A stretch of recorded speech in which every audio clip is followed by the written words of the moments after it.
जी कैफ 3 आज के लेक्चर का आगाज करते हैं। चैप्टर हमारा चल रहा है chapter 15 meetings and resolutions, lecture number 29।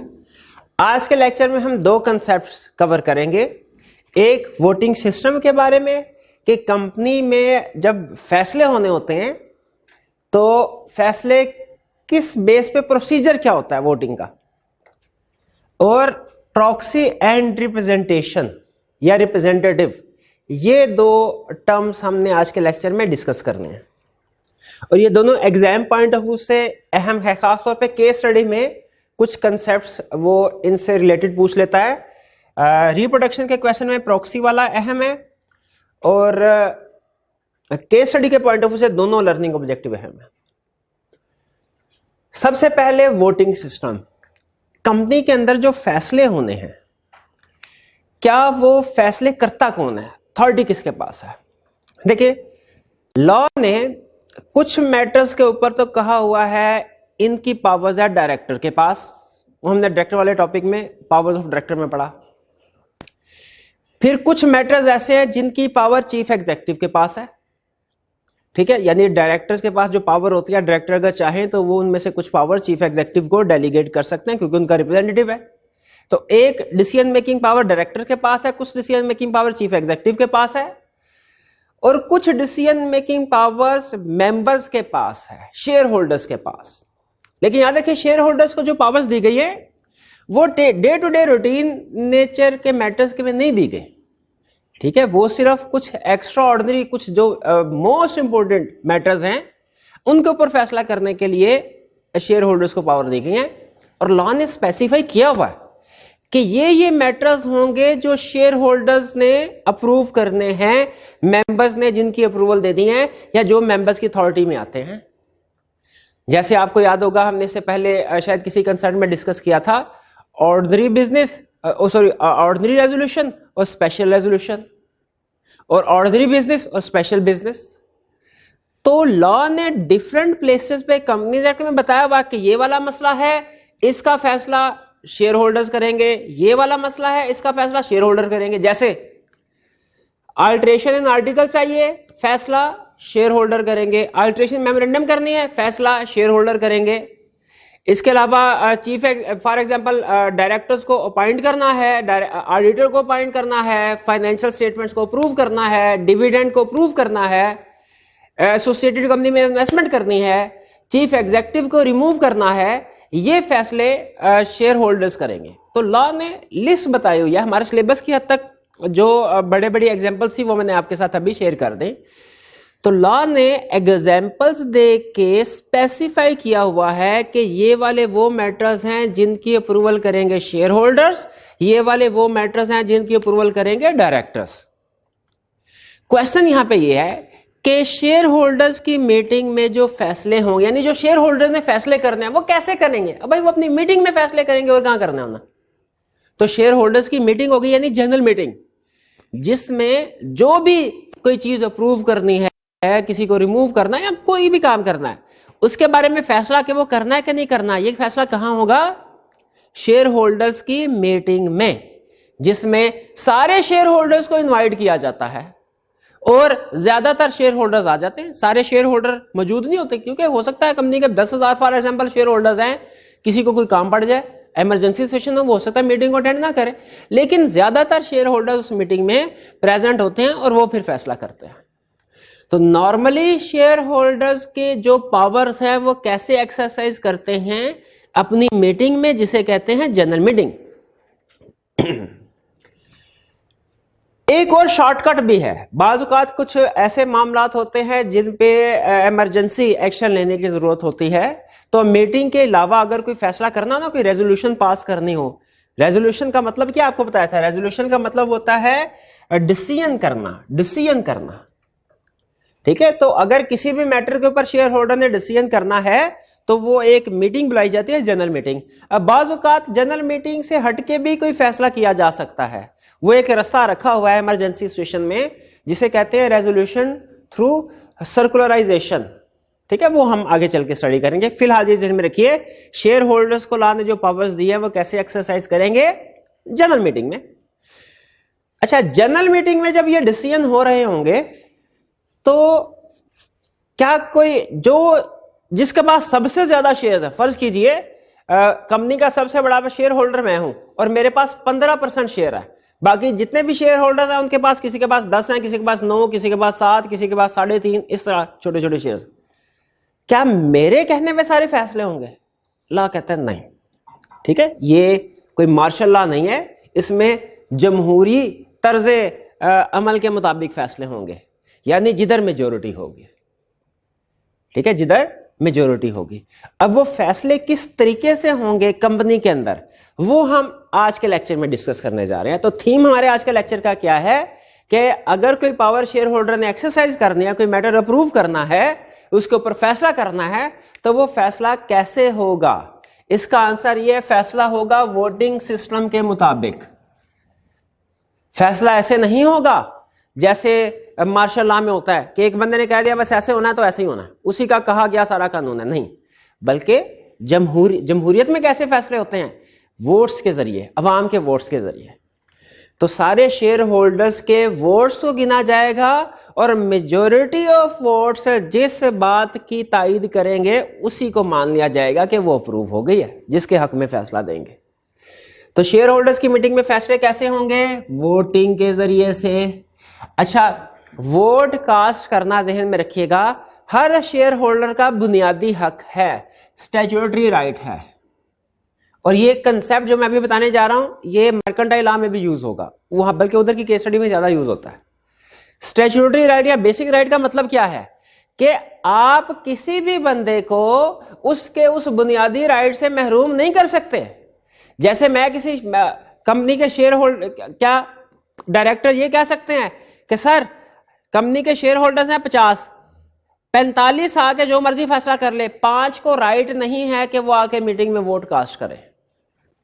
इस तरह की कोई डायरेक्टर मैटर को प्रूव नहीं कर सकता। क्यों? क्योंकि वोट कास्ट करना हर शेयर होल्डर का बुनियादी हक है। किसी भी रेजोल्यूशन के जरिए से किसी भी मीटिंग में कोई भी फैसला करके किसी शेयर होल्डर उसके राइट से महरूम नहीं किया जा सकता। इसी तरह मर्केंटाइल लॉ का कंसेप्ट आपके साथ शेयर कर रहा हूं। मर्केंटाइल लॉ में भी यही कंसेप्ट है कि हर इंसान के कुछ बुनियादी हकूक होते हैं।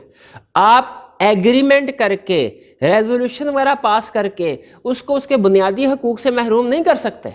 जैसे फर्ज कीजिए मर्केंटाइल लॉ में मैंने एक बंदे से कहा कि भाई आप ऐसा कीजिए कि आपका बुनियादी हक है खाना खाना, मेरे साथ एग्रीमेंट कीजिए, मैं आपको 10,000 रुपये दूंगा, आपने 3 दिन तक खाना नहीं खाना। क्या ये एग्रीमेंट वैलिड है? लॉ कहता है बिल्कुल वैलिड नहीं है। क्यों वैलिड नहीं है? उसकी रीजन सुनिए। लॉ ये कहता है क्योंकि खाना खाना हर एक का बुनियादी हक है, आप थ्रू एग्रीमेंट उसको उस हक से महरूम नहीं कर सकते। एक छोटी सी एग्जांपल और देता हूं। फर्ज कीजिए कि एक कपल था, उनके पास औलाद नहीं थी कोई, उन्होंने किसी दूसरे अपने जानने वाले से या किसी दूसरे से उन्हें कहा अच्छा ऐसा कीजिए आप अपना एक बच्चा हमें दे दीजिए, हम उसको पाल पोस के बड़ा करेंगे, उसकी तरबियत करेंगे, उसको अच्छे से उसका ख्याल रखेंगे। जो वालिदैन थे, असल वालिदैन, उन्होंने अपना बच्चा उनके हवाले कर दिया। लेकिन इस वाले कपल ने उनके साथ एग्रीमेंट किया कि आप एग्रीमेंट कीजिए कि आप कभी भी इस बच्चे से मिलने नहीं आएंगे, इसको कभी भी ये नहीं बताएंगे कि इसके असल माँ बाप आप है।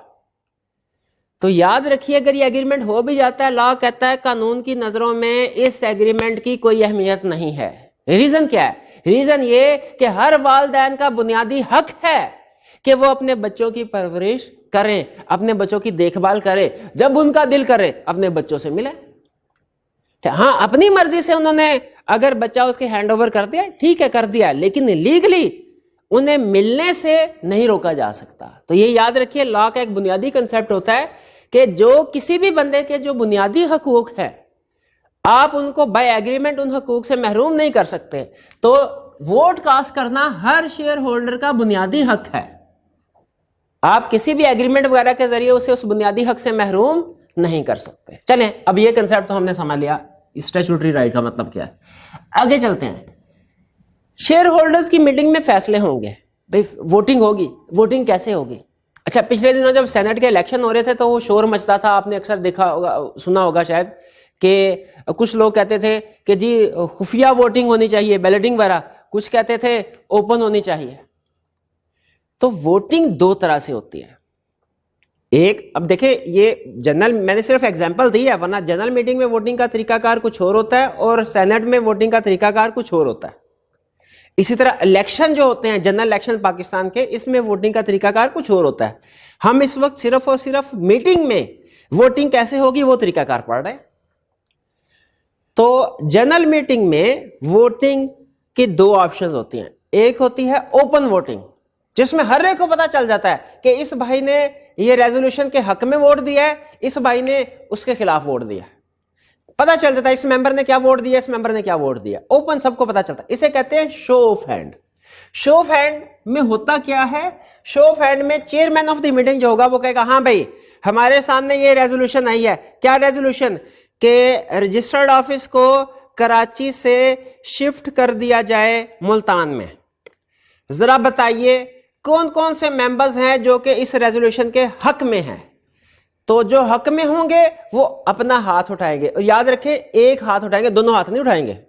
बाजू का ऐसा था, स्टूडेंट से कोई चीज पूछे ना, हाँ भाई अगले हफ्ते टेस्ट होना चाहिए कि नहीं होना चाहिए, जो चाहते हैं नहीं होना चाहिए वो हाथ उठाएं। तो जज्बाती स्टूडेंट ऐसे कर रहे हैं, दोनों हाथ, सर बिल्कुल भी नहीं होना चाहिए। नहीं, मीटिंग में ऐसे नहीं होगा। मीटिंग में क्या होगा?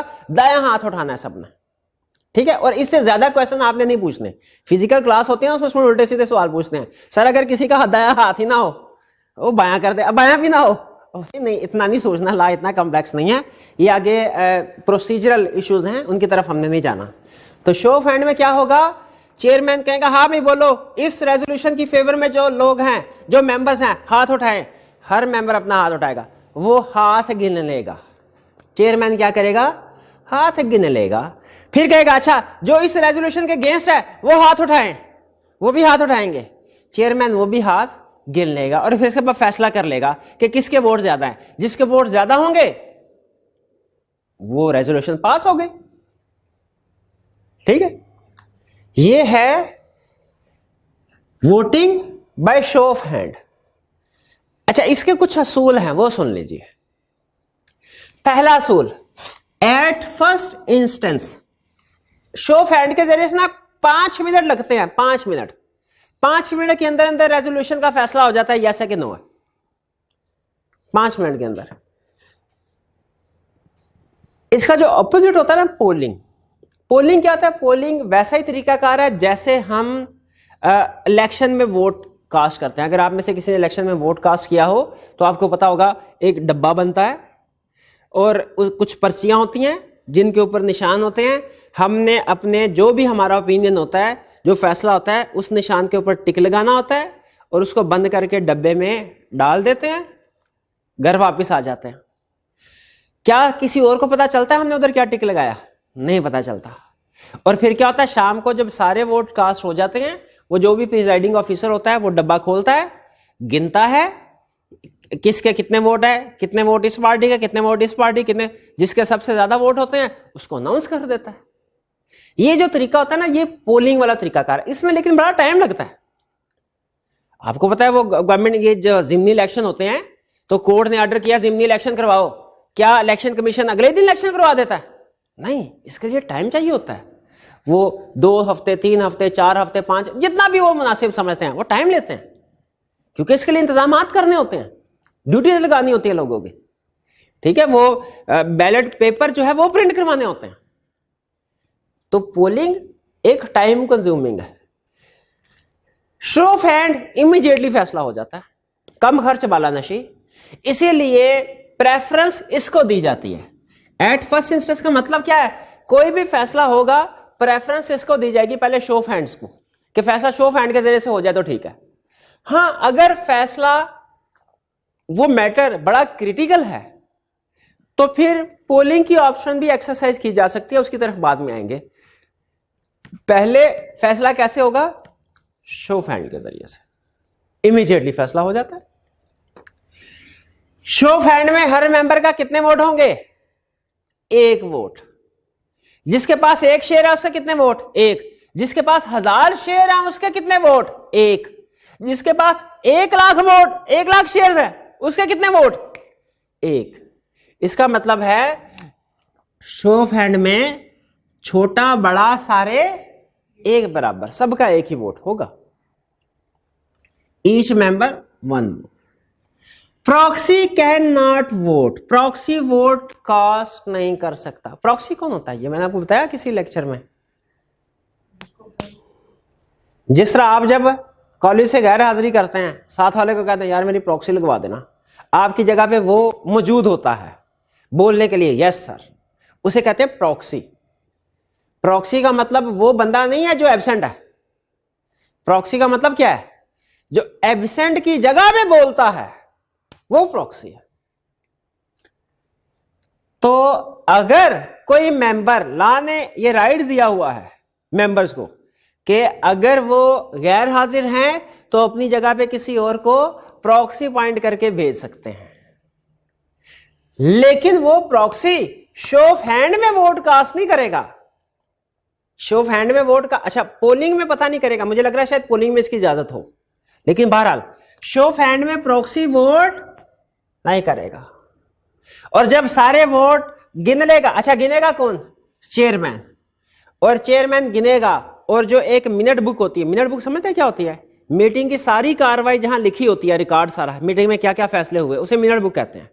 जब मिनट बुक में ये लिख दिया जाएगा, चेयरमैन कहेगा हाँ भाई 50 वोट फेवर में है, 40 वोट अगेंस्ट में, इसीलिए ये रेजोल्यूशन पास की जाती है। तो चेयरमैन ने जब ये कह दिया, अनाउंस कर दिया, रिजल्ट को डिक्लेयर कर दिया, तो ये एविडेंस समझा जाएगा कि ये रेजोल्यूशन पास हुई है। Unless contrary approved, unless contrary proved, ये बड़ा इंटरेस्टिंग वर्ड है, मैं चाह रहा हूं इसको भी थोड़ा डिटेल में डिस्कस करूं, डिस्कस किए बगैर आगे ना चाहूं। ये भी मर्केंटाइल लॉ में यूज होगा कंसेप्ट बार बार।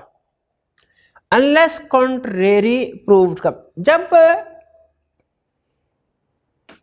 आपको मैं एग्जांपल बता, एक बर्डन ऑफ प्रूफ का कंसेप्ट, फर्ज कीजिए ये मार्कर है, ये मेरे हाथ में है और ये सामने दूसरे भाई बैठे हैं। मैं कहता हूं ये मार्कर मेरा है इस वक्त चूंकि मेरे पास है, दूसरे भाई ये कहते नहीं ये मार्कर मेरा है। झगड़ा चल गया, केस पहुंचा कोर्ट में, तो साबित ये, अब देखें साबित किसने करना है, क्या मैंने, अगर कोर्ट मुझे ये कहता है ना कि भाई तुम साबित करो कि ये मार्कर तुम्हारा है वरना ये मार्कर दूसरे बंदे को दे दिया जाएगा, तो इसका मतलब है कोर्ट ने कहा बर्डन ऑफ प्रूफ मेरे ऊपर है, मैंने साबित करना। और अगर कोर्ट इल्जाम लगाने वाले को कहता है कि भाई तुम साबित करो कि ये मार्कर तुम्हारा है वरना ये मार्कर इसी के पास रहेगा, तो बर्डन ऑफ प्रूफ है उनके ऊपर। तो हर लीगल केस का असूल होता है कि इसमें जो दावा किया है किसी पार्टी ने, वो उसके ऊपर सबूत किसने लेके आना है। जिसने सबूत लेके आना होता है ना, उसको हम कहते हैं बर्डन ऑफ प्रूफ इस पार्टी पे। जैसे फर्ज कीजिए एक स्टूडेंट उठ के कहता है सर आप हमें सब्जेक्ट पढ़ाते हैं, आप तो चार्टर्ड अकाउंटेंट है ही नहीं। मैं कहता हूं नहीं मैं चार्टर्ड अकाउंटेंट हूं, वो कहता है नहीं। फर्ज कीजिए ये केस कोर्ट में चला गया। अब नॉर्मल रूल ये होता है कि इल्जाम लगाने वाले ने अपना इल्जाम साबित करना है, जिस पे इल्जाम लगा हुआ है उसने अपनी सफाई पेश नहीं करनी। यानी मैंने कोर्ट में जाके ये साबित नहीं करना कि मैं चार्टर्ड अकाउंटेंट हूं, दूसरी पार्टी इल्जाम लगाने वाली ने साबित करना है कि मैं चार्टर्ड अकाउंटेंट नहीं हूं। बर्डन ऑफ प्रूफ उसके ऊपर होगा। अगर कोर्ट ये कहता है दूसरी पार्टी को भाई आप साबित करें कि चार्टर्ड अकाउंटेंट नहीं है, ठीक है, आप तो इसका मतलब बर्डन ऑफ प्रूफ उनके ऊपर है। लेकिन फर्ज कीजिए अगर कोर्ट मुझे कहता है कि मैं साबित करूं कि मैं चार्टर्ड अकाउंटेंट हूं, तो बर्डन ऑफ प्रूफ मेरे ऊपर होगा। तो याद रखिए लीगल केसेस में एक कंसेप्ट होता है बर्डन ऑफ प्रूफ, यानी किसने साबित करना है, किसने अपनी सफाई जो भी है वो सबूत पेश करना है, बर्डन ऑफ प्रूफ। यहां पे नोट कीजिए, कह रहा है कि चेयरमैन जब फैसला दे देगा ना कि हाँ 50 फेवर में है 40 अगेंस्ट में है, तो उसी वो बात एविडेंस समझी जाएगी, उसी बात को फाइनल समझा जाएगा। चेयरमैन के ऊपर लाजिम नहीं है कि वो सबूत इकट्ठा करके साथ लगाए कि ये देखो मैंने कहा था जो फेवर में हाथ उठाए, 50 लोगों ने हाथ उठाया, मैंने तस्वीर उतार दी ताकि साबित हो जाए ये 50 लोग हैं। चेयरमैन के ऊपर ये नहीं है कि उसने एविडेंस, चेयरमैन ने सिर्फ कह दिया कि 50 फेवर में 40 अगेंस्ट में रेजोल्यूशन पास, तो उसी को एविडेंस समझा जाएगा। हाँ, अगर कोई दूसरा मेंबर गलत साबित करना चाहता है, वो ये कहता है कि सर असल में तो जो जिन लोगों ने हाँ कही थी वो 40 वोट थे, जिन्होंने ना कही थी वो 50 वोट थे, इसने गिनती सही नहीं गिनी, इसने गिनती सही नहीं गिनी। तो इस सूरत में जो साबित करना है कि चेयरमैन ने गिनती सही नहीं गिनी, चेयरमैन ने साबित नहीं करना कि मैंने गिनती सही गिनी थी, बल्कि जो मेंबर इल्जाम लगा रहा है उसने साबित करना है कि चेयरमैन ने जो गिनती गलत गिनी थी।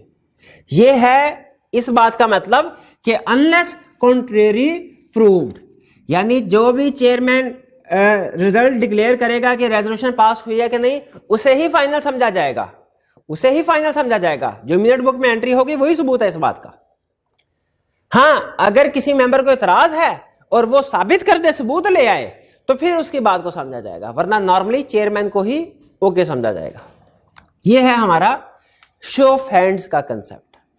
अब वोटिंग का एक दूसरा तरीकाकार भी है, वो क्या है? पोलिंग।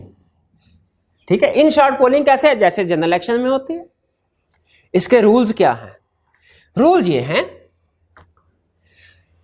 कि पोलिंग में भी opted by chairman or demanded by members जिनके पास 10% वोटिंग पावर है। यानी फर्ज कीजिए मैं चेयरमैन हूं, मेरे सामने एक मसला आया कि जी मेमोरेंडम में ये अल्ट्रेशन करने हैं। लॉ प्रेफर्ड तरीका क्या बताता है? शो ऑफ हैंड, कि शो ऑफ हैंड के जरिए से फैसला होगा। हाँ, अगर मैं चेयरमैन हूं और मैं समझता हूं नहीं मसला थोड़ा क्रिटिकल है, ये शो ऑफ हैंड की बजाय पोलिंग के जरिए से फैसला होना चाहिए, तो मैं चेयरमैन ऑर्डर कर सकता है कि इस इशू को हम पोलिंग के जरिए से वोटिंग करवाएंगे। तो चेयरमैन के पास पावर है, और मेंबर्स भी अगर चाहें, जिनके पास 10% वोटिंग पावर है, वोटिंग राइट्स हैं, वो मेंबर अगर चाहें तो वो भी ये कह सकते हैं सर ये मामला क्रिटिकल है, इसको शो ऑफ हैंड के जरिए से नहीं, पोलिंग के जरिए से वोटिंग करवाएं इसके। तो पोलिंग के जरिए से वोटिंग करवानी पड़ेगी। तो इसका मतलब है पोलिंग का राइट एक्सरसाइज करने की पावर किसके पास है? चेयरमैन के पास, मेंबर के। चेयरमैन खुद चाहे तो 100 मोटो नोटिस लेके बगैर किसी के कहे खुद कह सकता है कि इसका फैसला पोलिंग के जरिए से होगा, या मेंबर्स भी कह सकते हैं। अच्छा, अब अगली बात सुनिएगा। इसको ऑप्ट किया जा सकता है चेयरमैन और मेंबर कब कर सकते हैं? On or before declaration of result of show of hand. ये इंटरेस्टिंग बात है कि हो सकता है अभी शो ऑफ हैंड हुआ ही नहीं, वो कह रहे हैं डायरेक्ट इस इश्यू का फैसला पोलिंग के जरिए से होगा। ये भी ठीक है। या शो ऑफ हैंड हुआ, उसके ऊपर कोई फैसला हुआ, लेकिन कुछ मेंबर्स कहते हैं नहीं नहीं भाई हम इससे एग्री नहीं करते, हमारा पॉइंट ऑफ व्यू डिफरेंट है, अब पोलिंग के जरिए से करवाएं। क्यों? क्योंकि पोलिंग जो है वो ज्यादा फेयर है, ये क्विकर मेथड है शो ऑफ हैंड, लेकिन ज्यादा फेयर ये है। इसको मैं ज्यादा फेयर क्यों कह रहा हूं भला? हालांकि लॉ ने नहीं कहा हुआ ये फेयर है, लेकिन मैं कह रहा हूं क्यों फेयर है? क्योंकि इसमें सारे एक बराबर नहीं है। जिसका कंपनी में ज्यादा पैसा लगा है उसको वोटिंग राइट्स ज्यादा मिले, जिसके पास कम शेयर्स हैं, कम पैसा लगा है, उसके वोटिंग राइट्स कम है। यहां पे वोटिंग राइट्स होंगे अकॉर्डिंग टू शेयर्स हेल्ड। यहां पे सबका वोटिंग राइट एक था, छोटे बड़े सबका एक। यहां पे शेयर्स के साथ, जिसके कम शेयर उसके कम वोटिंग, जिसके ज्यादा शेयर ज्यादा वोटिंग राइट। ठीक है, ये जाहिर ऐसा ही होना चाहिए ना, जिसको असूली तौर पे फेयर तो तभी होगा। तो इसीलिए शो ऑफ हैंड में फैसला हो गया, कुछ मेंबर्स राजी नहीं है, वो डिमांड कर सकते हैं। क्या डिमांड कर सकते हैं? पोल के जरिए से फैसला करवाए। ऑन का मतलब है after, on declaration of result का मतलब है शो ऑफ हैंड के जरिए से फैसला हो गया, उसके बाद भी पोलिंग करवाई जा सकती है। बिफोर का मतलब है उससे पहले भी करवाई जा सकती है। लेकिन याद रखिए, अगर किसी मैटर के ऊपर शो ऑफ हैंड के जरिए से फैसला हो गया, उसके बाद उसी मैटर के ऊपर पोलिंग करवाई जा सकती है, करवाई जा सकती है। लेकिन कब? On or before declaration of result of show of hand. Show of hand से पहले या बाद में? मीटिंग के बाद नहीं। यानी ऐसा नहीं होगा कि रिजल्ट डिक्लेयर हो गया शो ऑफ हैंड के जरिए, उस वक्त किसी ने इतराज नहीं किया, 2 दिन बाद एक शेयर होल्डर आ गया कहने लगा नहीं मैंने रात को सोचा है, मुझे सोचने का वक्त अब मिला था, ये फैसला ठीक नहीं, पोलिंग कराओ। अब पोलिंग नहीं होगी, पोलिंग उसी मीटिंग में होगी, मीटिंग खत्म होने से पहले पहले। अब वो आप शो ऑफ हैंड से पहले भी करवा सकते हैं या बाद में भी। ये बात समझ आई? चलिए अगर बात समझ आई तो मुझे बताइए, क्या ऐसा पॉसिबल है कि कोई मैटर के ऊपर डायरेक्ट फर्स्ट टाइम में ही पोलिंग के जरिए से फैसला हो, शो ऑफ हैंड को क्लियरली स्किप कर दिया जाए? ऐसा पॉसिबल है? बिल्कुल पॉसिबल है। बिफोर का लफ्ज हमें ये बता रहा है, ठीक है। अच्छा, क्या ऐसा पॉसिबल है कि किसी मैटर के ऊपर मेंबर कहें कि पोलिंग के जरिए से फैसला होना चाहिए, चेयरमैन कह रहा है नहीं शो ऑफ हैंड के जरिए से होगा, पोलिंग के जरिए से होगा ही नहीं? ऐसा पॉसिबल है? ऐसा उस वक्त पॉसिबल है अगर जिन मेंबर्स ने कहा है उनकी वोटिंग पावर कम है। अगर वोटिंग पावर 10% या उससे ज्यादा हो गई और मेंबर ने कह दिया कि पोलिंग करवाए, तो चेयरमैन के ऊपर लाजिम हो जाता है पोलिंग करवाए। अच्छा, मेंबर्स कह रहे हैं शो ऑफ हैंड नहीं, शो ऑफ हैंड के जरिए से फैसला हो, पोलिंग नहीं होनी चाहिए। चेयरमैन कह रहा है नहीं पोलिंग होनी चाहिए, पोलिंग होगी कि नहीं? चेयरमैन कह रहा है पोलिंग नहीं होनी चाहिए, मेंबर कह रहा है पोलिंग होनी चाहिए, होगी कि नहीं? 10% है तो फिर होगी। एक मेंबर ने कहा पोलिंग होनी चाहिए, उसके पास 12% वोटिंग पावर थी, चेयरमैन ने कहा ठीक है अरेंज करवाते हैं। अरेंज करवाने में टाइम लगता है ना, 14 दिन लग जाते हैं। तो 7 दिन बाद मेंबर ने कहा नहीं सर रहने दे, पोलिंग की जरूरत नहीं है, मैंने पोलिंग नहीं करवानी। क्या जो बंदा पोलिंग की रिक्वेस्ट करता है वो विड्रॉ कर सकता है? यस, कर सकता है। होता है ना, वो उम्मीदवार भी किसी दूसरे उम्मीदवार के हक में बैठ जाते हैं इलेक्शन से पहले पहले, ठीक है। तो पोलिंग होने से पहले पहले कोई भी बंदा जो पोलिंग डिमांड कर रहा है वो अपनी डिमांड से विड्रॉ कर सकता है पोलिंग में। अच्छा, ये 2 मेजर डिफरेंस है शो ऑफ हैंड और पोलिंग के। एक वोटिंग पावर होगी, वोट्स होंगे शेयर्स के लिहाज से, और दूसरा प्रॉक्सी कैन वोट, प्रॉक्सी भी वोट कर सकता है। शो ऑफ हैंड में प्रॉक्सी वोट नहीं कर सकता था, पोलिंग में प्रॉक्सी वोट कर सकता है। अच्छा, यहां पे एविडेंस क्या होता था? चेयरमैन अनाउंस कर दिया करता था। यहां पे एविडेंस में स्क्रूटनी के तौर पे चेयरमैन के साथ मेंबर्स का एक रिप्रेजेंटेटिव भी आके बैठ जाता है। जैसे होता है ना, वो जब वोट गिनते हैं तो पोलिंग एजेंट होते हैं कि नहीं उस वक्त उस बूथ में, ताकि कोई डंडी वगैरह अगर किसी को है शक तो अपना शक दूर कर ले। तो उसी तरह वोट कास्ट करते हुए मेंबर्स को ये शक होगा यार चेयरमैन पता नहीं सही गिनती गिनता है कि नहीं गिनता, कहीं ऐसा तो नहीं सही ठप्पे लगे हुए और वो कह रहा नहीं ये वोट जो है मुस्तरद किए जाते हैं। उसके लिए चेयरमैन के साथ मेंबर्स का एक रिप्रेजेंटेटिव भी बैठेगा गिनने के लिए, स्क्रूटनाइज करने के लिए कि वोट की सही तरतीब लगाई जा रही है, सही गिने जा रहे हैं कि नहीं गिने जा रहे, ठीक है। और ये बेसिकली जो रिप्रेजेंटेटिव मेंबर होगा ये उनका रिप्रेजेंटेटिव होगा जिन लोगों ने अगर वोट डिमांड की है। शो ऑफ हैंड और पोलिंग में फर्क समझ आ गया? आगे चलते हैं। टाइम ऑफ टेकिंग पोल, अगर कोई पोल डिमांड करता है तो कब पोल कंडक्ट करवाया जाएगा? ला कहते हैं अगर तो वो मैटर है इलेक्शन ऑफ चेयरमैन के हवाले से या एडजॉर्नमेंट ऑफ मीटिंग के हवाले से, ये 2 मैटर्स हैं, इनके ऊपर फौरी एक्शन लेना जरूरी होता है। यानी ऐसा नहीं होगा, फर्ज कीजिए मीटिंग जनरल मीटिंग कंडक्ट हुई, चेयरमैन आया ही नहीं, चेयरमैन, और अब हमने डिसाइड करना है कि उसकी जगह पे चेयरमैन कौन होना चाहिए। तो अब इसका फैसला मुझे बताएं इसी मीटिंग में होना चाहिए कि 2, 4, 8, 10 दिन के बाद होना चाहिए? उसी मीटिंग उसी दिन में होना चाहिए। इसी तरह फर्ज कीजिए टाइम था मीटिंग का 9 to 5, उसमें 6 आइटम्स डिस्कस करनी थी, एक आइटम के ऊपर डिस्कशन डिबेट थोड़ी ज्यादा हो गई, 5 बज गए, 4 आइटम अभी डिस्कस हुए हैं, बाकी कितने आइटम रहते हैं अभी? 2। कंपनी उस वक्त मेंबर्स के पास ऑप्शन होती है, चाहे तो इस मीटिंग को एडजॉर्न करके अगले हफ्ते शिफ्ट कर दे कि बाकी के 2 मैटर जो है ना वो अगले हफ्ते 9 to 5 के टाइम में डिस्कस करेंगे, चाहे वो कहे नहीं यार एक दफा बैठे हुए ना अब मीटिंग को एक्सटेंड कर देते हैं, इसको रात 9 बजे तक ले जाते हैं लेकिन मैटर सारे हल करके जाते हैं घर। अब ये जो फैसला करना है जाहिर है जो मेजॉरिटी ऑफ मेंबर्स जो कहेंगे उसी के मेजॉरिटी ऑफ मेंबर कहेंगे कि अगले हफ्ते होना चाहिए तो अगले हफ्ते, मेजॉरिटी ऑफ मेंबर्स कहेंगे अभी होना चाहिए तो अभी होगा।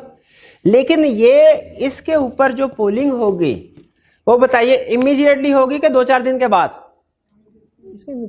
तो इन दोनों कामों की नेचर ऐसी है कि इनके ऊपर इमीडिएट डिसीजन होना जरूरी है, इसीलिए इनके ऊपर पोलिंग इमीडिएटली यानी उसी दिन होगी।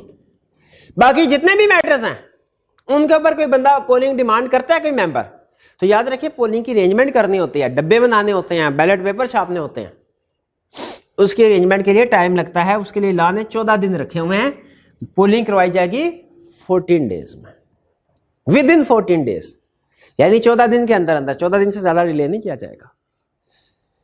क्लियर हो गया? अच्छा, अब पोलिंग का मतलब समझ आ गया? मुझे बताइए, एक फैसला होना है,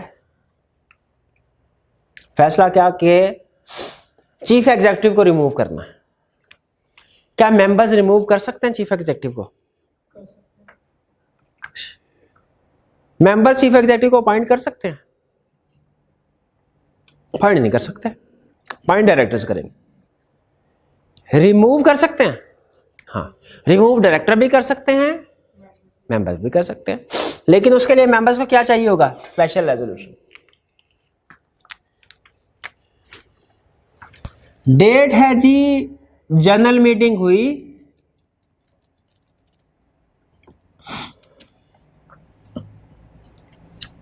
10 मई को 2021। इस जनरल मीटिंग में इशू हुआ चीफ एग्जीक्यूटिव को रिमूव करना, ये डिस्कस हो रहा है। एक मेंबर ने कहा सर ये जरा सेंसिटिव इशू है, चीफ एग्जीक्यूटिव को भी पता चल जाएगा कि किसने वोट फेवर में किसने अगेंस्ट, मुनासिब नहीं है, इसके ऊपर पोलिंग करवाई जाए। उसके ऊपर उस मेंबर के पास शेयर्स थे 7%, लेकिन उसने एक दूसरे मेंबर को भी साथ मिला लिया, दूसरे मेंबर के पास वोट्स थे 5%। दोनों ने मिलकर कहा पोलिंग करवाए, पोलिंग होगी? होगी, याद रखिए। एक मेंबर के पास 10% होना लाजमी नहीं है, एक से ज्यादा के पास एग्रीगेट 10% है, फिर भी पोलिंग होगी। कब तक करवा सकते हैं? विद इन 14 डेज, क्योंकि ये मैटर इन दोनों में फॉल नहीं करता। 14 दिन का टाइम है, यानी पोलिंग होगी 24 मई से पहले पहले, ठीक है ना? 14 डेज। फर्ज कीजिए पोलिंग होती है 20 मई को और वो कहते हैं जी chief executive remove, chief executive remove हो गया। बताइए चीफ एग्जीक्यूटिव की रिमूवल की डेट क्या है? जनरल मीटिंग वाली 10 मई या के 20 मई जब पोलिंग हुई, कौन सी? इस कंसेप्ट का जवाब ला हमें दे रहा है। कहता है अगर कोई रेजोल्यूशन पास हुई पोलिंग के थ्रू तो इसकी इफेक्टिव डेट समझा जाएगा कि ये कब पास हुई है? ओरिजिनल मीटिंग थी जब, यानी इस केस में 10 मई। लेकिन फर्ज कीजिए केस को चेंज करते हैं, 10 मई को जनरल मीटिंग हुई, चीफ एग्जीक्यूटिव रिमूवल का फैसला होना है। एक मेंबर कहने लगा सर जी शाम हो गई है, हमें जरा काम शाम और भी हैं, आप इस तरह कीजिए मीटिंग को पोस्टपोन कर दें, अब अगली मीटिंग जो है वो 20 मई को रखते हैं। मीटिंग एडजॉर्न हो गई। अब एडजॉर्न मीटिंग में शो ऑफ हैंड के जरिए से फैसला हुआ चीफ एग्जीक्यूटिव को रिमूव करने का। अब यहां पे देखिए ये मीटिंग, ये केस डिफरेंट है पहले वाले से। पहले वाला पोलिंग का केस था, ये एडजॉर्न मीटिंग का केस है। एडजॉर्न मीटिंग में जो फैसला हुआ चीफ एग्जीक्यूटिव को रिमूव करना है, अब इसकी इफेक्टिव डेट क्या समझी जाएगी? ओरिजिनल मीटिंग की डेट के एडजॉर्न मीटिंग की डेट? एडजॉर्न मीटिंग की डेट, क्योंकि रूल ये है कि फैसला जिस मीटिंग में हुआ है उसकी इफेक्टिव डेट भी वही होगी मीटिंग वाली, चाहे वो ओरिजिनल मीटिंग हो चाहे एडजॉर्न मीटिंग हो।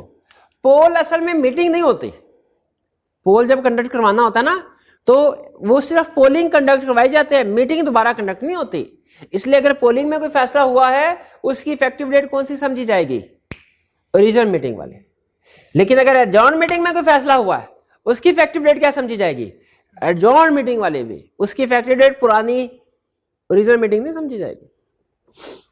ये दोनों कॉन्सेप्ट क्लियर हो गए, टाइम ऑफ टेकिंग पोल और स्टेटस ऑफ रेजोल्यूशन। यहां तक क्लियर है? आगे चलते हैं। नेक्स्ट है कंसेप्ट हमारा मेंबर्स एट मीटिंग। मीटिंग से बुरा जनरल मीटिंग है, क्योंकि टॉपिक हमारा वही चल रहा है। इस जनरल मीटिंग को कौन अटेंड करेगा? मेंबर अटेंड करेंगे। हाँ, आपको याद होना चाहिए नोटिस और पार्टीज को भी भिजवाते हैं, डायरेक्टर्स को भी और ऑडिटर को भी। और अगर किसी मेंबर की डेथ हो जाए तो ऑफिशियल जो होते हैं वाली वारसान रिप्रेजेंटेटिव, उनको भी। और अगर बैंकरप्ट हो गया है तो ऑफिशियल असाइनी लिक्विडेटर को भी नोटिस सेंड करता है। लेकिन बेसिकली ये जो मीटिंग है ये जनरल मीटिंग है। इसमें जिस पार्टी ने फैसले करने हैं अटेंड चाहे जो मर्जी कर लें, मेंबर्स के अलावा डायरेक्टर कर ले या कोई और लोग ऑडिटर कर ले, लेकिन जो फैसले डिसीजन मेकिंग होगी वो मेंबर्स करेंगे। अच्छा, मेंबर होते हैं दो तरह के, एक नेचुरल पर्सन और एक artificial person. Natural person artificial person फर्क पता होगा। आर्टिफिशियल पर्सन क्या है? कंपनी। क्या कंपनी किसी दूसरी कंपनी की शेयर होल्डर या मेंबर हो सकती है? यस। क्या एक कंपनी किसी दूसरी कंपनी की डायरेक्टर हो सकती है? नो, क्योंकि डायरेक्टर की डिस्क्वालिफिकेशन क्राइटेरिया में लिखा हुआ है कि बॉडी कॉर्पोरेट डायरेक्टर नहीं हो सकती, लेकिन बॉडी कॉर्पोरेट मेंबर हो सकती है। मेंबर होती है, इसी वजह से तो होल्डिंग सब्सिडी का कंसेप्ट आता है। मेंबर नेचुरल है और आर्टिफिशियल पर्सन है। एक चीज रखिएगा, आर्टिफिशियल पर्सन खुद जाके मीटिंग को अटेंड नहीं कर सकता। एक कंपनी दूसरी कंपनी की मेंबर है, कैसे मीटिंग जाके अटेंड करेगी? उसकी तो कोई लीगल एग्जिस्टेंस ही नहीं है। तो डेफिनेटली उस बॉडी कॉर्पोरेट को किसी ना किसी नेचुरल पर्सन को कहना पड़ेगा, यार जाओ मेरे बिहाफ पे तुम मीटिंग अटेंड करो, तुम मेरे रिप्रेजेंटेटिव बन के मीटिंग अटेंड करो। कंपनी की खुद एग्जिस्टेंस नहीं है, इसीलिए वो किसी ना किसी दूसरे पर्सन को भेजेगी मीटिंग अटेंड करने के लिए। इस दूसरे पर्सन को कहते हैं रिप्रेजेंटेटिव। क्या कहते हैं? रिप्रेजेंटेटिव। अच्छा, अगर मेंबर कोई नेचुरल पर्सन है, वो खुद मीटिंग जाके अटेंड करेगा, लेकिन क्या हो सकता है कि उसे कोई जरूरी काम पड़ जाए और वो मीटिंग अटेंड ना कर सके? हो सकता है। रिलेटिव्स में फॉर एग्जांपल अचानक कोई काम पड़ गया, किसी की खुदा ना डेथ हो गई, तो हो सकता है मीटिंग, लेकिन वो ये चाहता है मीटिंग में जो फैसले होने हैं उसका वोट पड़ जाए उधर फैसलों में। क्या लॉ ने कोई रास्ता निकाला है कि जो ओरिजिनल मेंबर है वो किसी वजह से मीटिंग में नहीं जा सकता, तो अपनी बजाय किसी और को भेज दे कि भाई जाओ मेरे बिहाफ पे मीटिंग अटेंड करो और उसमें ये पार्टिसिपेशन करना मेरे बिहाफ पे? तो पॉसिबल है। अब ऐसे बंदे को जो किसी दूसरे की जगह जाता है मीटिंग अटेंड करने के लिए, इसको कहते हैं प्रॉक्सी। तो दोनों टर्म में फर्क समझ रखिएगा, फर्क ज़हन में रखिएगा, प्रॉक्सी में और रिप्रेजेंटेटिव में। प्रॉक्सी उस बंदे को कहते हैं जो किसी नेचुरल पर्सन की जगह पे मीटिंग अटेंड करता है। रिप्रेजेंटेटिव उस बंदे को कहते हैं जो किसी आर्टिफिशियल पर्सन की जगह पे मीटिंग अटेंड करता है। दोनों में कॉमन क्या है कि ये किसी ना किसी को रिप्रेजेंट कर रहे हैं। प्रॉक्सी रिप्रेजेंट कर रहा है किसी नेचुरल पर्सन को, रिप्रेजेंटेटिव रिप्रेजेंट कर रहा है आर्टिफिशियल पर्सन को। प्रॉक्सी के कुछ रूल्स हैं।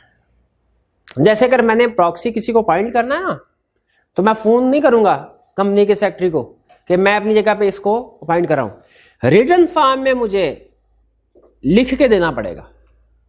उस पेज को कहते हैं प्रॉक्सी फॉर्म, जिसमें लिखा होता है कि मैं कौन हूं, कंपनी का शेयर होल्डर, मेरे पास इतने शेयर्स हैं, मैं अपनी रजामंदी से अपनी जगह पे इस बंदे को ये अथॉरिटी दे रहा हूं कि वो मीटिंग जाके अटेंड करे और मेरे बिहाफ पे मीटिंग में पार्टिसिपेट करे। ये प्रॉक्सी फॉर्म होता है। ये proxy form notice of general meeting के साथ अटैच किया जाता है।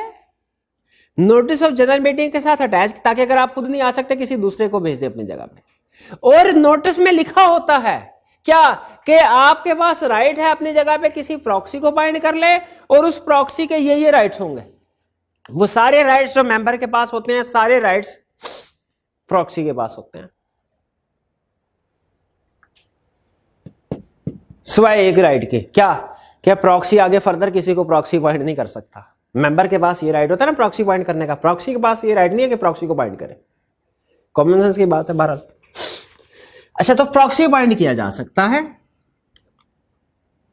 ये होगा सिर्फ कंपनी हैविंग शेयर कैपिटल में। जिन कंपनी का शेयर कैपिटल नहीं है उसमें प्रॉक्सी पॉइंट ही नहीं हो सकता। आगे चलते हैं, रिक्वायरमेंट्स क्या है। प्रॉक्सी मेंबर होना लाजमी है, यानी मैं मेंबर हूं, मैंने अपनी जगह पे किसी को प्रॉक्सी पॉइंट करना है, प्रॉक्सी का भी जिस बंदे को पॉइंट करना है वो भी मेंबर होना लाजमी है। हाँ, अगर आर्टिकल्स में लिखा हो कि नॉन मेंबर भी प्रॉक्सी पॉइंट हो सकता है तो फिर नॉन मेंबर भी प्रॉक्सी पॉइंट हो सकता है, वरना नॉर्मली प्रॉक्सी भी मेंबर होना चाहिए। जो पॉइंट कर रहा है वो भी मेंबर होना चाहिए, जिसको पॉइंट किया जा रहा है प्रॉक्सी के तौर पे वो भी मेंबर होना चाहिए। अगर आर्टिकल्स अलाउ करते हैं कि नॉन मेंबर प्रॉक्सी बन सकता है तो बन सकता है। एक मेंबर कितने प्रॉक्सी को पॉइंट करेगा? एक प्रॉक्सी को, एक से ज्यादा को नहीं कर सकता। मैं ये नहीं कर सकता, मेरे पास 1 लाख शेयर हैं, मैं कहूं 60,000 शेयर के लिए मिस्टर ए मेरा प्रॉक्सी है, 40,000 शेयर के लिए मिस्टर बी प्रॉक्सी है, ऐसे नहीं कर सकता। ना ही मैं ऐसे कर सकता हूं कि आज मैंने लिख दिया मिस्टर ए मेरा प्रॉक्सी है, 3 दिन बाद कह दिया मिस्टर बी मेरा प्रॉक्सी है। नहीं, एक मेंबर एक ही प्रॉक्सी को पॉइंट कर सकता है। अगर किसी भी केस में वो एक से ज्यादा प्रॉक्सीज को पॉइंट करता है, मल्टीपल प्रॉक्सीज को, तो सारे की सारे प्रॉक्सीज वाइड होंगे। ना पहले वाले को गिनना है, कंसीडर करना है, ना आखिरी वाले को, सारे ही फारक। यानी 25 तारीख को मैंने कहा मिस्टर ए प्रॉक्सी है, 27 को कहा बी प्रॉक्सी है, तो ए जाएगा प्रॉक्सी के तौर पे मीटिंग अटेंड करेगा, बी कोई भी नहीं। लॉ कहता है अगर एक से ज्यादा प्रॉक्सी पॉइंट किए सारे के सारे वाइड होंगे। प्रॉक्सी फॉर्म साइन होना, ये कॉमन सेंस की बात है कि जो अपॉइंट कर रहा है वो साइन करे प्रॉक्सी फॉर्म को। और प्रॉक्सी फॉर्म मीटिंग शुरू होने से कम 48 घंटे पहले, 48 घंटे पहले कंपनी में पहुंच जाना चाहिए। और इसमें हॉलीडेज काउंट नहीं करने। इसका मतलब क्या हुआ? जैसे फर्ज कीजिए मीटिंग है जुम्मे को सुबह 9 बजे, तो जुम्मे को सुबह 9 बजे, तो इसका मतलब बुध को सुबह 9 बजे तक 48 घंटे पहले, मीटिंग शुरू होने से 48 घंटे पहले, मीटिंग का जो नोटिस होता है ना उसके ऊपर मीटिंग का एग्जैक्ट टाइम भी लिखा होता है कि 9 बजे शुरू होगी कि 10 बजे। तो 9 बजे अगर मीटिंग शुरू होनी है तो जुम्मे को, तो बुध को 9 बजे से पहले पहले प्रॉक्सी सबमिट हो जानी चाहिए, 48 आवर्स पहले। अगर फर्ज कीजिए बुध की शाम को प्रॉक्सी सबमिट करवाई, वो इनवैलिड होगी क्योंकि 48 आवर्स से कम मैप टाइम। और इसी तरह अगर दरमियान में छुट्टी का दिन आ जाए तो उसे काउंट नहीं करना। यानी मीटिंग अगर है पीर को और संडे हॉलीडे है, सैटरडे नहीं संडे हॉलीडे है, पीर को मीटिंग है, तो मुझे क्या अब हफ्ते को 9 बजे, पीर को 9 बजे मीटिंग है, हफ्ते को 9 बजे से पहले पहले सबमिट करवाना? नहीं, अब मुझे जुम्मे को 9 बजे से पहले पहले प्रॉक्सी फॉर्म सबमिट करवाना है। वो क्यों? क्योंकि जुम्मा से हफ्ता, जुम्मे से हफ्ता 24 घंटे और हफ्ते के 9 बजे से लेकर रात 12 बजे तक 13 घंटे, सॉरी हफ्ते कितने बनते हैं? 15 घंटे। इतवार के काउंट नहीं करने, हॉलीडे है। और उसके बाद आगे चल के पीर के 9 घंटे काउंट करने हैं, 24 घंटे। तो याद रखें जो पब्लिक हॉलीडे दरमियान आ जाएगा उसको काउंट नहीं करना, 48 आवर्स कैलकुलेट करते हो। और जितने भी प्रॉक्सी फॉर्म सबमिट करवाए हैं उनको कोई भी इंस्पेक्ट कर सकता है। जैसे आप मीटिंग में गए, एक अजीबो गरीब शक्ल का बंदा घूम फिर रहा है, आपने कहा भाई तुम किधर हो? मैं प्रॉक्सी हूं। अच्छा मैं चेक तो करूं तुम्हारे जैसे बंदे को किसने प्रॉक्सी बाइंड कर लिया। अगर मैं इंस्पेक्ट करना चाहूं प्रॉक्सी फॉर्म उसका, कर सकता हूं। यस, हर मेंबर का राइट है, प्रॉक्सी फॉर्म को इंस्पेक्ट कर सकता है। ये तो हो गए हमारे डिस्कशन रिक्वायरमेंट्स की। प्रॉक्सी के राइट्स क्या हैं? वो मीटिंग को अटेंड भी कर सकता है, उधर बोल भी सकता है। कुछ मेंबर के तौर पे, मेंबर के रिप्रेजेंटेटिव के तौर पे, और वोट भी कास्ट कर सकता है मीटिंग में, वोट भी कास्ट कर सकता है। लेकिन यहां पे एहतियात से सुनिएगा, वोट कास्ट कर सकता है लेकिन किस मेथड में? शो ऑफ हैंड में नहीं, पोलिंग में। अगर शो ऑफ हैंड के जरिए से वोटिंग हो रही है उसमें वोट कास्ट नहीं करेगा, पोलिंग हो रही है उसमें वोट कास्ट कर सकता है प्रॉक्सी, राइट। और क्या राइट है? To be counted for quorum, quorum के लिए काउंट किया जा सकता है, कोरम के लिए काउंट किया जाएगा उसको। अब कोरम में भी सुनिएगा कहानी, कोरम आगे चल के हम अगले लेक्चर में पढ़ेंगे। कोरम का मतलब क्या है? डायरेक्टर्स वाले टॉपिक में पढ़ा था प्रीवियस चैप्टर में। कोरम का मतलब वो मिनिमम नंबर ऑफ पर्सन जो मौजूद होना जरूरी है ताकि मीटिंग शुरू की जाए। तो याद है क्या था डायरेक्टर्स का कोरम? क्या था कोरम? 1/3 और 4 whichever is higher, listed company का रोल था। तो डायरेक्टर्स की मीटिंग में कोरम सिर्फ नंबर ऑफ मेंबर्स के हिसाब से बताया गया है, लेकिन जनरल मीटिंग में कोरम हम अगले लेक्चर में पढ़ेंगे, नेक्स्ट लेक्चर में। उसमें कोरम दो तरह से बताया गया है। एक, मेंबर प्रेजेंट कितने होने चाहिए और उनके पास शेयर्स कितने होने चाहिए। कोरम में दोनों चीजें कवर की है, मेंबर्स की मीटिंग के कोरम में। तो याद रखिएगा, जब जनरल मीटिंग का कोरम डिसाइड हो रहा होगा, जनरल मीटिंग का कोरम दो तरह से डिसाइड होता है। नंबर 1, कम से कम 10 मेंबर्स प्रेजेंट हो। नंबर 2, उनके पास 25% वोटिंग पावर भी हो, फिर कोरम पूरा होगा। अगर बंदे 10 हैं, वोटिंग पावर 20% है, कोरम पूरा नहीं है। बंदे 8 हैं, वोटिंग पावर 30% है, कोरम पूरा नहीं है। कोरम पूरा होने के लिए दोनों चीजें होनी चाहिए, मेंबर्स भी प्रेजेंट होने चाहिए जितने लाने कहा है, उनके पास वोटिंग पावर भी, शेयर भी होने चाहिए जो लाने का। तो याद रखिए, जो प्रॉक्सी है ना, प्रॉक्सी ये इस प्रेजेंट मेंबर्स की तादाद में काउंट नहीं होता, शेयर की परसेंटेज में काउंट होता है।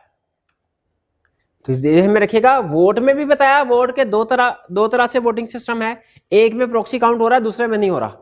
कोरम भी दो तरह से है, एक में काउंट हो रहा है शेयर्स वाले में, नंबर ऑफ मेंबर्स प्रेजेंट में काउंट नहीं हो रहा। और फिर प्रॉक्सी अगर चाहे तो तीसरा राइट क्या है?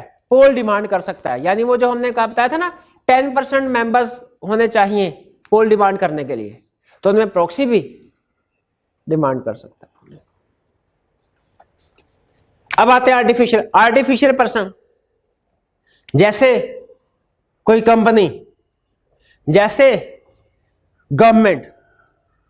अगर कोई आर्टिफिशियल पर्सन अपनी जगह पे किसी और को अपॉइंट करना चाहे, प्रॉक्सी जाके मीटिंग अटेंड करो, हाँ कर सकता है, उसको कहते हैं रिप्रेजेंटेटिव। याद रखिए, रिप्रेजेंटेटिव पावर ऑफ अटॉर्नी के जरिए से अपॉइंट किया जाता है, प्रॉक्सी फॉर्म के जरिए से नहीं, क्योंकि प्रॉक्सी डिफरेंट है, रिप्रेजेंटेटिव डिफरेंट है। लेकिन पास्ट पेपर के 1-2 क्वेश्चन मैं देख रहा था, एक क्वेश्चन में उसने स्टेटमेंट कुछ इस तरह की क्वेश्चन में लिखी कि कंपनी ने प्रॉक्सी फॉर्म के जरिए से अपना रिप्रेजेंटेटिव अपॉइंट किया। अगर क्वेश्चन में इस तरह लिखा हुआ है तो आपने परेशान नहीं होना कि उसने क्वेश्चन गलत बनाया, आपने उसकी रिक्वायरमेंट के ऊपर फोकस करना है। सम टाइम जिस तरह कुछ स्टूडेंट्स मिक्स कर देते ना प्रॉक्सी के कंसेप्ट को, रिप्रेजेंटेटिव के कंसेप्ट को, आई कैब ने भी एक आधे क्वेश्चन में इस तरह मिक्स कर दिया हुआ है, तो आपने परेशान नहीं होना और अपना कंसेप्ट भी उसकी बेस पे आपने ये नहीं कहना कि गलत। नहीं, प्रॉक्सी अलग चीज है, रिप्रेजेंटेटिव अलग चीज है। प्रॉक्सी कैसे पॉइंट होगा? प्रॉक्सी फॉर्म के जरिए से। रिप्रेजेंटेटिव कैसे पॉइंट होगा? पावर ऑफ अटॉर्नी के जरिए से। पावर ऑफ अटॉर्नी पता था ना आपको क्या होता है कि मेरे बिहाफ पे, या मैं इस बंदे को अपना रिप्रेजेंटेटिव अपॉइंट कर रहा हूं, मेरे बिहाफ पे ये सारे काम कर सकता है। ये मेरी गाड़ी है, मैं इसको पावर ऑफ अटॉर्नी दे रहा हूं, ये जिस कीमत में मुनासिब समझे इस गाड़ी को बेच दे, तो रिप्रेजेंटेटिव पॉइंट होगा। अच्छा, रिप्रेजेंटेटिव कौन पॉइंट कर सकता है? कंपनी भी, गवर्नमेंट भी। कंपनी किसको पॉइंट करेगी? किसी भी इंडिविजुअल को कर सकती है, वो चाहे तो अपने किसी एम्प्लॉय को करे, चाहे चीफ एग्जीक्यूटिव को करे, चाहे कंपनी सेक्रेटरी को करे, चाहे बाहर से किसी चलते फिरते बंदे को कर दे। कंपनी किसी भी पर्सन को अपना रिप्रेजेंटेटिव अपॉइंट कर सकती है। उस रिप्रेजेंटेटिव का कंपनी के साथ कोई ताल्लुक होना लाजमी नहीं है, ताल्लुक हो भी सकता है, नहीं भी हो सकता। वो कंपनी का शेयर होल्डर, कंपनी का एम्प्लॉय, कंपनी का डायरेक्टर, कंपनी का चीफ एग्जीक्यूटिव हो भी सकता है, और हो सकता है कंपनी का कुछ भी ना हो। कंपनी किसी भी इंडिविजुअल को ऑथोराइज कर सकते हैं, लेकिन ऑथोराइज कौन करेगा? बोर्ड ऑफ डायरेक्टर्स रेजोल्यूशन के जरिए से। कंपनी सेक्रेटरी ऑथोराइज नहीं करेगा, चीफ एग्जीक्यूटिव ऑथोराइज नहीं करेगा। कौन करेगा? ये डिसाइड कौन करेगा कि किस बंदे को हमने अपना रिप्रेजेंटेटिव बना के दूसरी मीटिंग अटेंड करने के लिए भेजना है? डायरेक्टर्स। और इस रिप्रेजेंटेटिव के सेम राइट्स और पावर्स होंगे जो कंपनी के होते हैं। कंपनी के गवर्नमेंट किसको बाइंड कर सकते हैं? किसी भी इंडिविजुअल को, वो चाहे गवर्नमेंट का एम्प्लॉय हो चाहे ना हो, ठीक है, लेकिन गवर्नमेंट की तरफ से ऑथोराइज होगा, यानी कोई ना कोई जो मिनिस्टर वगैरह या जो कंट्रोल कर रहा है वो ऑथोराइज करेगा। और इसके भी सेम पावर्स और राइट्स होंगे रिप्रेजेंटेटिव के जो गवर्नमेंट के पास है, क्योंकि ये जनरल रूल होता है। अगर मैं किसी को अपना रिप्रेजेंटेटिव अपॉइंट करता हूं ना, तो नॉर्मली उसके पास वो सारे राइट्स होंगे जो मेरे पास है, ठीक है, अनलेस के मैं अपॉइंट करते हुए वो जो हमारा पावर ऑफ अटॉर्नी होगा उसमें ऊंच नीच कर दूं, तो जाहिर है वो राइट्स कम ज्यादा हो सकते हैं, कम ही हो सकते हैं, ज्यादा तो नहीं होंगे। से रिस्ट्रिक्ट राइट्स को रिस्ट्रिक्ट किया जा सकता है, पर नॉर्मल रूल क्या है हमारा कि जिस बंदे को अपॉइंट किया जाएगा रिप्रेजेंटेटिव के तौर पे, उसके पास सारे राइट्स होंगे जो गवर्नमेंट के पास है। इवन वो किसी को प्रॉक्सी भी अपॉइंट कर सकता है, वो रिप्रेजेंटेटिव किसी को प्रॉक्सी भी अपॉइंट कर सकता है, यानी प्रॉक्सी किसी को प्रॉक्सी अपॉइंट नहीं कर सकता, रिप्रेजेंटेटिव किसी को प्रॉक्सी अपॉइंट कर सकता है। लॉ ने ये राइट खास तौर पे गवर्नमेंट को दिया है। यहां पे देखिए उसने ये राइट नहीं दिया हुआ कि रिप्रेजेंटेटिव किसी को प्रॉक्सी अपॉइंट कर सकता है, यहां पे नहीं दिया हुआ। तो इसलिए हम भी एहतियातन वैसे ही कंसेप्ट सीखेंगे जैसे लॉ हमें सिखा रहा है कि कंपनी के केस में रिप्रेजेंटेटिव आगे किसी को प्रॉक्सी अपॉइंट नहीं कर सकता, गवर्नमेंट के केस में रिप्रेजेंटेटिव आगे किसी को प्रॉक्सी अपॉइंट कर सकता है। तो ये था हमारा आज का लेक्चर। आज के लेक्चर में हमने दो कंसेप्ट सीखे, एक वोटिंग सिस्टम और दूसरा मेंबर्स अगर मीटिंग को अटेंड नहीं कर पाते किसी वजह से तो उनके पास क्या ऑप्शन है। एक ऑप्शन है प्रॉक्सी, एक है रिप्रेजेंटेटिव। तो प्रॉक्सी और रिप्रेजेंटेटिव के बारे में जो लीगल रिक्वायरमेंट्स थी वो हमने आज के लेक्चर में डिस्कस की। आज का lecture case study point of view से अहम था, इसलिए आप इस लेक्चर के बाद अपनी बुक में से रेलिवेंट कंसेप्ट्स को रीड कीजिए और जो पास्ट पेपर के क्वेश्चन असाइनमेंट के तौर पे साथ में अटैच है लेक्चर प्लान में, उसको जरूर प्रैक्टिस करना। आज का लेक्चर यहाँ पे खत्म करते हैं हम। अल्लाह हाफिज।